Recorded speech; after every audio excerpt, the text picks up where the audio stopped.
Hello Mr. Tubes and Mrs. Grooves, and welcome to this edition of Take the Field with him, Chumley Warner. And him, Mr. Jason Bangers. And on Mr. Chumley's behalf, he brings you today the Emu Drumulator.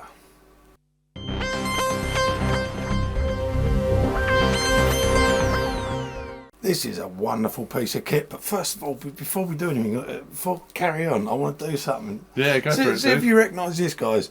I swear they must have used this on this particular recording, because to me, the minute Simon did it, I heard that and I thought, oh,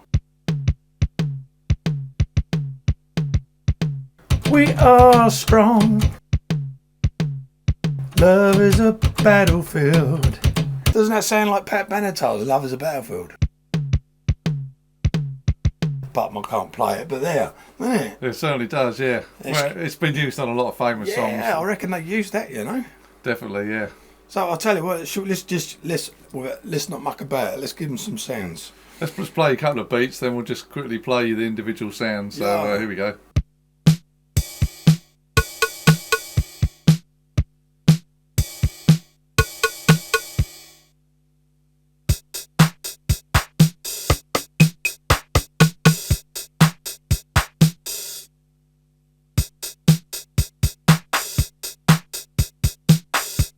It's wicked.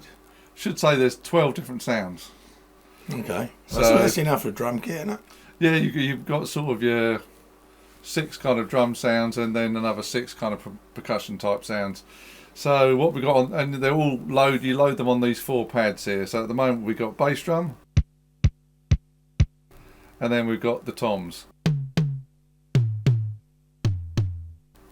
And then I'll load up some more. Easy to load as well. You just hold the pad down and then press the snare button and it's there. And then the next one here is the rim shot. And then we've heard all those sounds there. We'll put it onto percussion. Again, hold the pad down, play. That's brilliant.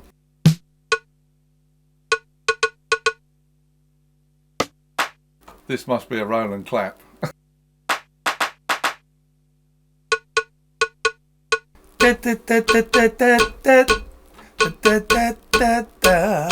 Low rider. And then the last 3 we've got the open hi-hat.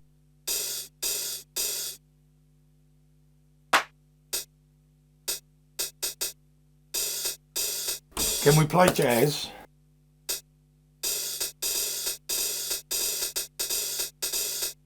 Yes, you can play jazz on a Drumulator Emu systems what's that stand for? Incorporated. I reckon. And this is just sort of cymbal, ride cymbal.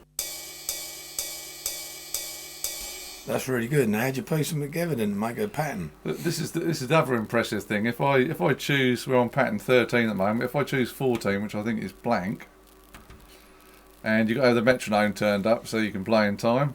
Okay. And if you press the button, you'll get like a noise.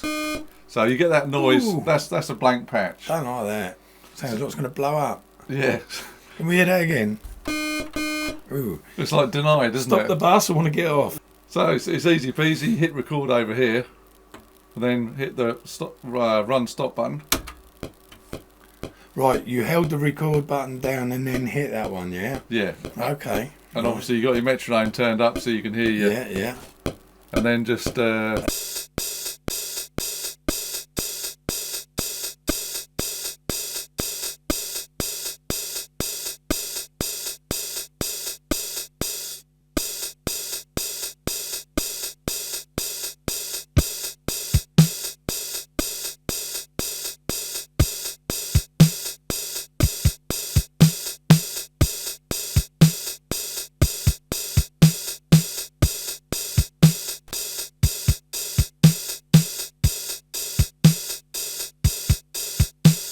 and this is a good example because the hi-hats and that are a bit loud, aren't they? Yeah, they are a bit loud, in the mix. What you can do is press the level button, so you get LE.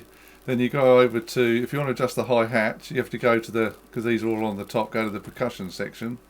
Hit hi-hat, that's on 8, and the closed one is on 8 as well. We want the open one quieter than the closed one.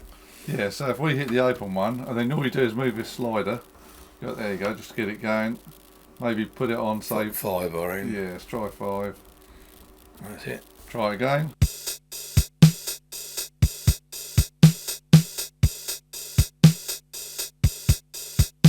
So you can get a groove in there. That's cool, man. And it's got swing as well on it, which is quite cool. Wow. It's got these ones here. They're like different swing settings, so you can make it swing as well. This is impressive. Tempo is on here. Again, you just move the slider so you can go from like 40 to... What's that? Can you do it on the fly?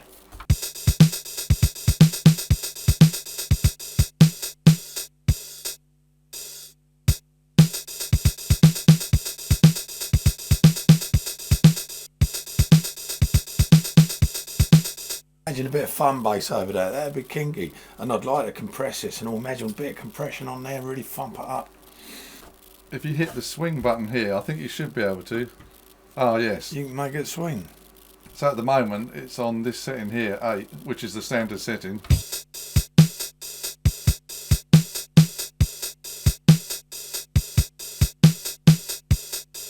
Yeah, swing, so swing 50 is that one there. Then you press this one, you get a different swing.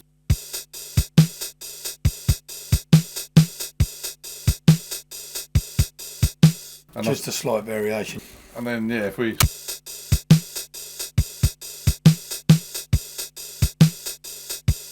You're going to get every song you're looking for with this thing. there's a couple more, here we go.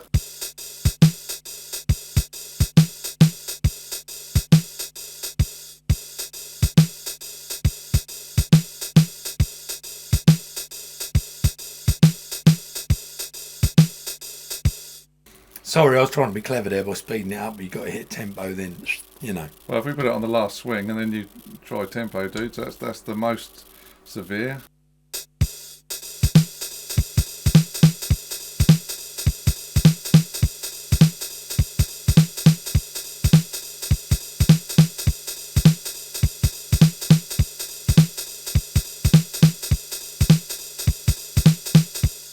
Almost. Do you think they might have even used one of these? Oh no, they might have used this actual one. Well, I'll tell you what, ladies and gentlemen, this is a wonderful drum machine. I love it because of its simplicity, but it's now time for... Tubers and Groovers. Chumley Stats. So, how old was this machine then, dude? Any guesses? Oh, I knew you was going to ask me that. This looks old to me. This has got to be, I'm going to say very late 70s, early 80s. You're going to tell me it's newer, ain't you? No, you're pretty much spot on. It was 1983. 83. Okay, well, actually that surprises me. Mega user friendly though, man. I love it, yeah. I've never looked at the manual and I've managed to sass out most of what's going on with that. So how much in dollars? Because I haven't got a price in pounds. Christ, dollars. I would have thought this would have been a lot of money back then. I'm going to go as far as to say back then it could have been as much as $500, I reckon. More than that. Really? It was $995 when it first came out. Bloody hell's bells. Because the thing about this is... Mind you, the exchange rate back then was good, wasn't it? So that would have been about $4.50 in English, wouldn't it? Yeah, the exchange rate at some point was like $2 to the pound, so it would have been about £500-600. Still a lot of money back in those days. Yeah. And the reason why is it's actually a sample drum machine. Oh, so it's drum samples. So they're recordings? Yeah, so they're recordings of drums, and they're 12-bit recording rate on the drums. And what you could also do with these, they've got these EPROMs in, or chips. So what you can do, you can take the chips out and put different drum sounds in. Oh wow! And I thought you was going to say there was jumpers, but no, you can actually, if you've got an EPROM burner, which is like a chip burner, you can actually burn your own sounds onto the chips and then stick them in the machine. Which is better than burning your chips, because if you burn your chips, you've got to eat them. Exactly. And they're not pleasant when they're burnt. So this was Emu's challenge to like the Roger Linn drum machine, the LM-1. You can store 36 sequences, you got patterns and songs. It was used by Howard Jones, the Beastie Boys. Already said, Tears for Fears.